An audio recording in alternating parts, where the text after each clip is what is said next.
इसमें पहला क्वेश्चन देखिए, नीचे दिए गए कथन सत्य हैं या असत्य हैं, कारण के साथ अपने उत्तर दीजिए। पहला देखिए, इसमें प्रत्येक अपरमेय संख्या एक वास्तविक संख्या होती है। क्या पूछा है? प्रत्येक अपरमेय संख्या एक वास्तविक संख्या होती है। तो इसमें हम क्या लिखेंगे?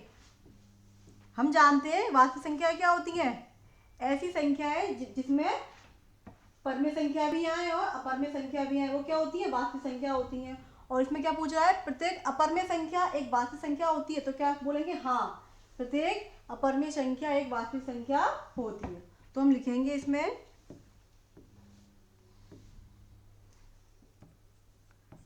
हल सत्य है। क्या लिखेंगे? सत्य। कारण में क्या लिखेंगे? क्योंकि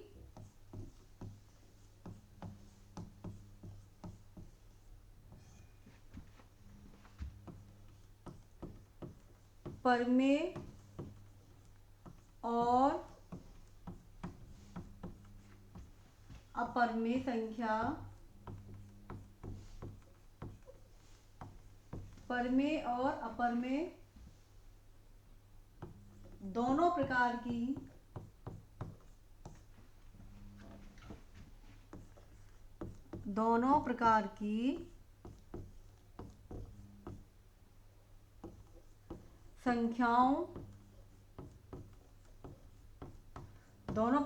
संख्याओं का संग्रह, यानी कि दोनों प्रकार इकट्ठी संख्या है, इसमें परमेय संख्या भी आए और अपरमेय संख्या भी आए। संख्याओं का संग्रह ही क्या होता है? वास्तविक संख्या होती है। संग्रह ही वास्तविक संख्याएं होती हैं।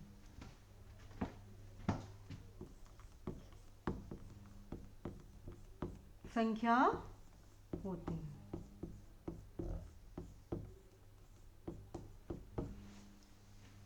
क्वेश्चन नंबर पहले का ये पहला हो गया, ठीक है। अब सेकंड देखिए,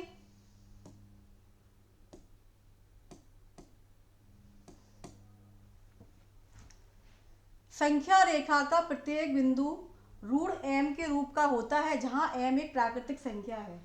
क्या कह रहा है? संख्या रेखा, यानी कि हम क्या बनाएंगे? पहले संख्या रेखा बनाएंगे। संख्या रेखा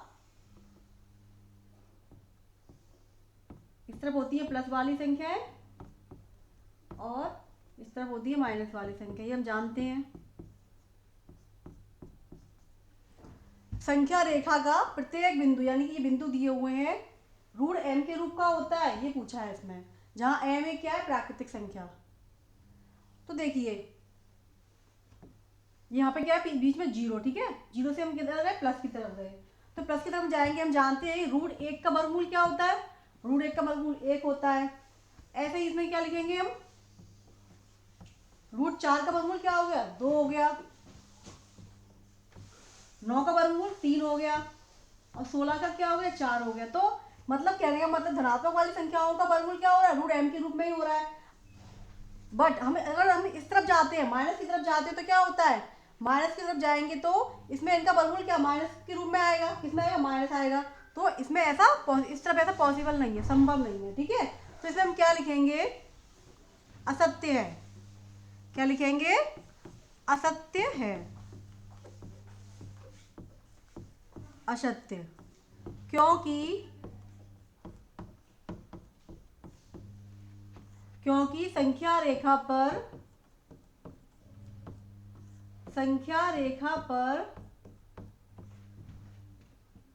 ऋणात्मक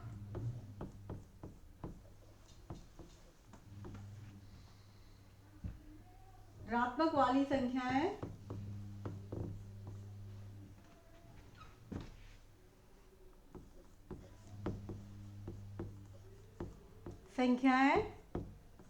होती हैं,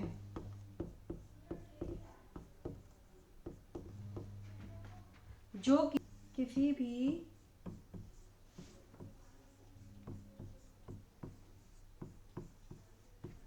प्राकृतिक संख्या का वर्गमूल नहीं है।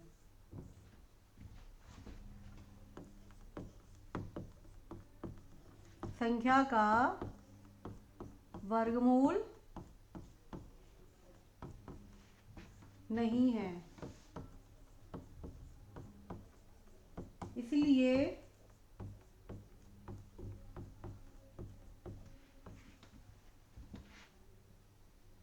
सभी संख्याओं को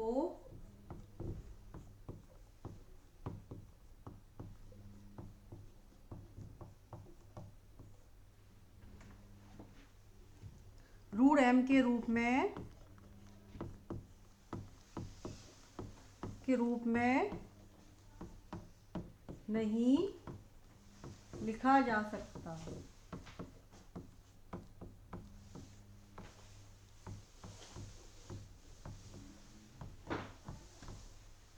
ठीक है, ये हो गया आपका सेकंड वाला। क्योंकि संख्या रेखा पर ऋणात्मक वाली संख्याएं होती हैं, संख्या रेखा पर ऋणात्मक वाली संख्या होती जो कि किसी भी प्राकृतिक संख्या का वर्गमूल नहीं है, इसलिए सभी संख्याओं को रूट m के रूप में नहीं लिखा जा सकता। अब नेक्स्ट देखिए, प्रत्येक वास्तविक संख्या एक अपरिमेय संख्या होती है। प्रत्येक वास्तविक संख्या क्या होती है, मैंने आपको बताया था, परिमेय संख्या और अपरिमेय संख्याओं का मिश्रण क्या कहलाता है, वास्तविक संख्या होता है। ठीक है, इसमें क्या पूछ रहा है, प्रत्येक वास्तविक संख्या एक अपरिमेय संख्या होती है, नहीं, क्योंकि वास्तविक संख्या में क्या आ जाएगी, परिमेय संख्या भी आएंगी और अपरिमेय संख्या भी आएंगी। इसमें लिखेंगे हम असत्य है, असत्य, क्योंकि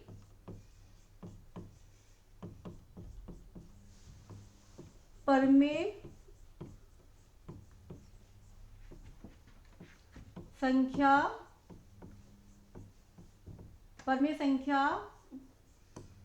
भी वास्तविक संख्या होती हैं। वास्तविक संख्या,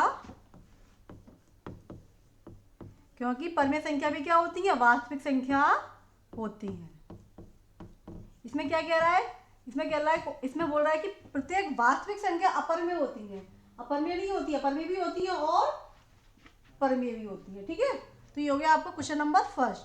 अब क्वेश्चन नंबर सेकंड देखिए, क्या सभी धनात्मक पूर्णांकों के वर्गमूल अपरिमेय होते हैं?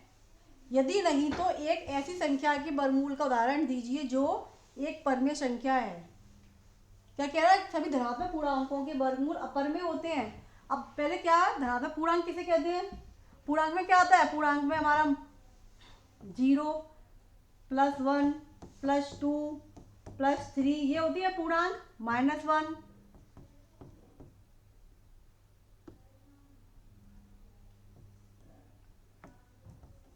-2, तो ये क्या होगा, ये पूर्णांक है। धनात्मक वाली संख्याओं और ऋणात्मक वाली संख्याओं को हम क्या बोलते हैं, पूर्णांक बोलते हैं। इसमें कह रहा है कि धनात्मक पूर्णांकों के वर्गमूल अपरिमेय होते हैं, बिल्कुल नहीं होंगे। अपरिमेय क्यों होंगे, तो लिखेंगे यहाँ पे हम असत्य। असत्य क्यों है ये, क्योंकि असत्य है ये। अब इसमें कह रहा है कि एक ऐसी संख्या का वर्गमूल का उदाहरण दीजिए जो एक परिमेय संख्या है। परिमेय संख्या क्या होती है, परिमेय संख्या हम जानते हैं किसे कहते हैं, जैसे कि 2 3, इसमें हम ऊपर बटे में 1 लगा दो तो क्या हो जाएगी, ये सब परिमेय संख्या होंगी। क्या होंगी, ये परिमेय संख्या होंगी। तो हम लिखेंगे इसमें, अब उदाहरण देना है हमें जो एक परिमेय संख्या है, तो लिखेंगे हम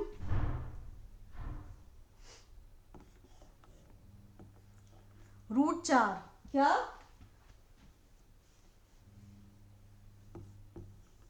वर्गमूल 4 का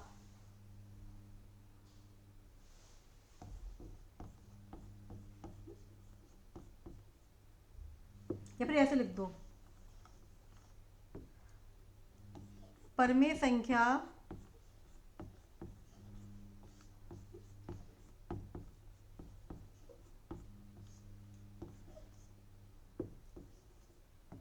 चार का वर्गमूल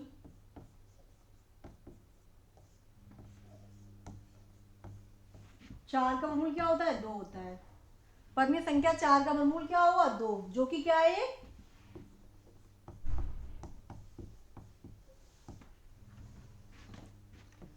जो कि एक परिमेय संख्या है।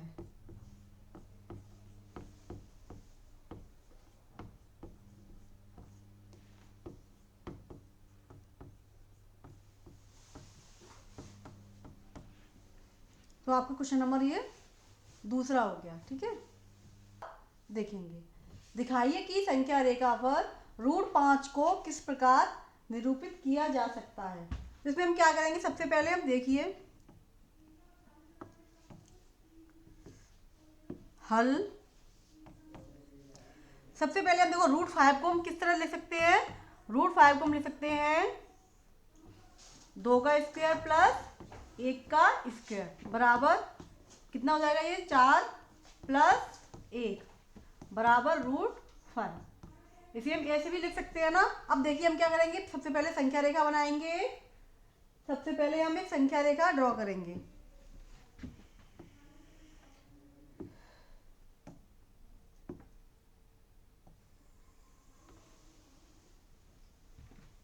ये हमने क्या किया, संख्या रेखा एक ड्रॉ कर ली। अब हम लिखेंगे यहाँ पे बीच में होता है 0, इधर +1 +2 +3, इधर आती है माइनस की संख्या।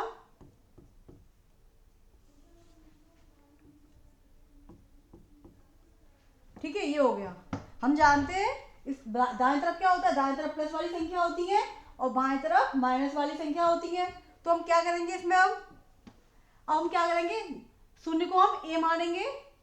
शून्य को हम क्या लिख रहे हैं यहाँ पे ए, और इसे हम 2 को हम बी लिख लेंगे। हमें क्या लेना है, हमें अब √5 को दिखाना है संख्या रेखा पर। तो कैसे दिखाएंगे, अब इसमें शून्य से लेकर यानी कि ए से लेकर बी तक की दूरी लेंगे, यानी कि 2 इकाई। कितनी, 2 इकाई।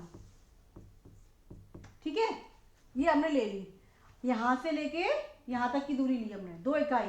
अब हम क्या करेंगे, बिंदु बी पर एक लंब खींचेंगे। बिंदु बी पर हम क्या खींचेंगे, एक लंब खींचेंगे। यहाँ पे प्रकार को चांदी पर रखेंगे इसको 2 पर। बिंदु बी पर हम क्या करेंगे, चांदी को रखेंगे और एक लंब इस प्रकार से खींच देंगे। ये हो गया। ठीक है, अब हम क्या करेंगे, हमने क्या किया, बिंदु बी पर हमने एक लंब खींचा। अब हम क्या करेंगे, 1 इकाई दूरी लेकर यहाँ पे एक चाप लगाएंगे। 1 इकाई दूरी ले लेंगे। क्या लेंगे, 1 इकाई दूरी लेकर एक चाप लगाएंगे और फिर हम इसको ऐसे मिला देंगे। तो इसे मान लेंगे सी। क्या मानेंगे, सी। ठीक है, ये हो गया। अब हम क्या करेंगे, ये हो गया, क्या बन गया, समकोण त्रिभुज बन गया ए बी सी में।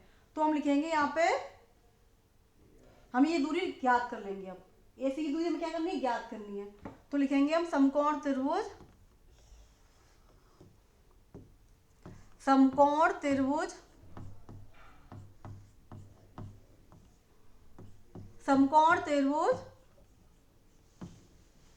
ए बी सी में। एक कुर्सी चाहिए थी सफेद कलर की। एक AC का वर्ग बराबर क्या होता है, कर्ण का वर्ग बराबर AB का वर्ग प्लस BC का वर्ग। हमें क्या करना है, हमें AC का वर्ग ज्ञात करना है हमें। तो क्या लिखेंगे, AB का वर्ग कितना है, 2 का स्क्वायर प्लस, और BC कितना है, 1 इकाई, 1 का कितना है, 1 इकाई है। ठीक है, तो ये कितना हो गया, 4 प्लस 1, 2 का वर्ग 4, 1 का वर्ग 1। तो AC का वर्ग बराबर 5। तो AC बराबर क्या आ जाएगा, √5। तो हमारा AC क्या आ गया, √5 निकल के आ गया।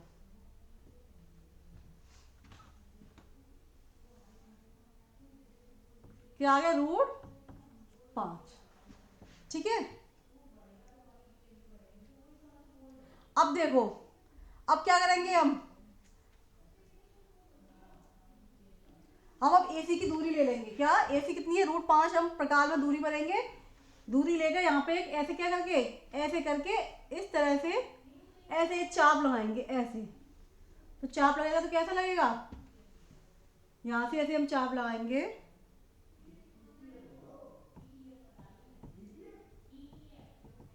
ये यहाँ पे हम मान लेंगे बिंदु M, मान लो बिंदु M है ये। तो हमने बिंदु M, ये क्या हो गया, √5 आ गया।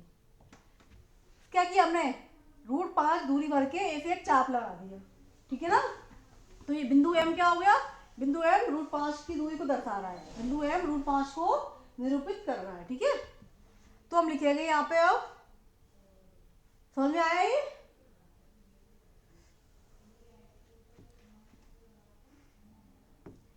AC बराबर √5 दूरी भरकर एक चाप ए से लगाया। वो क्या कर रहा है, जो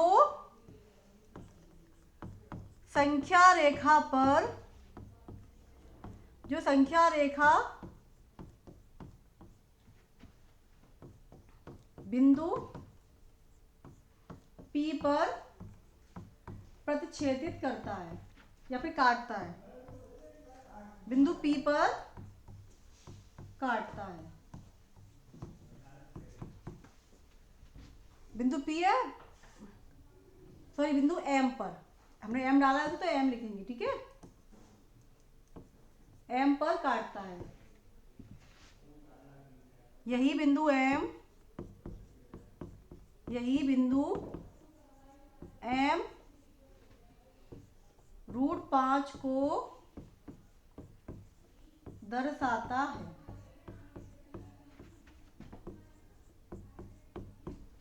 ठीक है। तो अब क्वेश्चन नंबर कौन सा हो गया, अब क्वेश्चन नंबर 3 हो गया, क्वेश्चन नंबर 3। अब देखिए किताब में क्वेश्चन है, क्वेश्चन नंबर 4 है, क्वेश्चन नंबर 4, कक्षा के लिए क्रियाकलाप वर्गमूल सर्पिल बनाना। आपको क्या बनाना है, एक वर्गमूल सर्पिल की रचना करनी है, ठीक है। इस तरह से वर्गमूल सर्पिल की किताब में आपका दिया हुआ है। कागज की एक बड़ी शीट लीजिए और नीचे दी गई विधि से वर्गमूल सर्पिल की रचना कीजिए। सबसे पहले एक बिंदु O लीजिए, जैसे पहले हमने बनाया था, पहले हमने √2 का बनाया था, √3 का बनाया था, √5 का, ऐसे बनाते जाना है। गोल सर्पिल वर्गाकार क्या बन जाएगा, सर्पिल बन जाएगा, ठीक है। ये आपको खुद करना है, ठीक है, आप ये खुद करना है। इसी के साथ आपकी ये वाली एक्सरसाइज पूरी कंप्लीट हो गई, ठीक है बच्चों।